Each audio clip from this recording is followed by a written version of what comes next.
si Aman Sinaya, hindi lamang Diyosa ng dagat, kundi ang mismong pintig ng kailaliman. Ang lihim na bumubuhay sa bawat alon at hininga ng karagatan. Bago pa isinilang ang lupa at bago pa umalingaw-ngaw ang hangin, ako na ang naroon, nag-iisa, ngunit buo. Pinapakinggan ang walang hanggang awit ng tubig. Ang aking kapangyarihan ay hindi nasusukat sa lakas, kundi sa paglikha at pag-aruga. Bawat isda, bawat alon, bawat lihim sa ilalim ng dagat ay bahagi ng aking kaluluwa.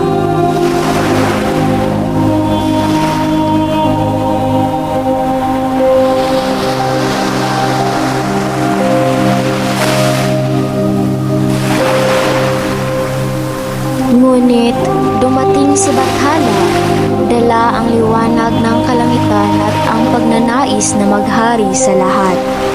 Hinamon niya ang aking katahimikan, ginising ang aking mundo sa kanyang ambisyon. Sa aming pagharap, naramdaman ko ang unang unos, hindi sa dagat, kundi sa aking damdamin. Hindi ako natakot, ngunit nauunawaan kong ang pagbabago ay hindi maiiwasan.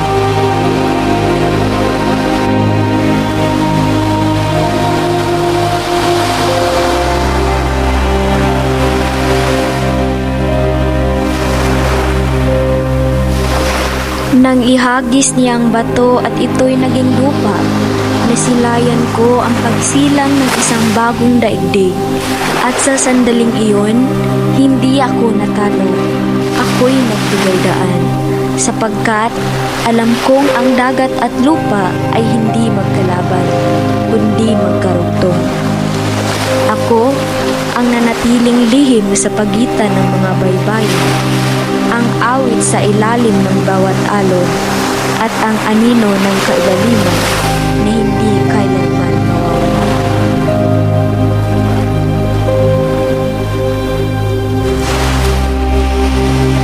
Ako si Aman Sinaya, at hanggat may dagat, ako'y mananatili.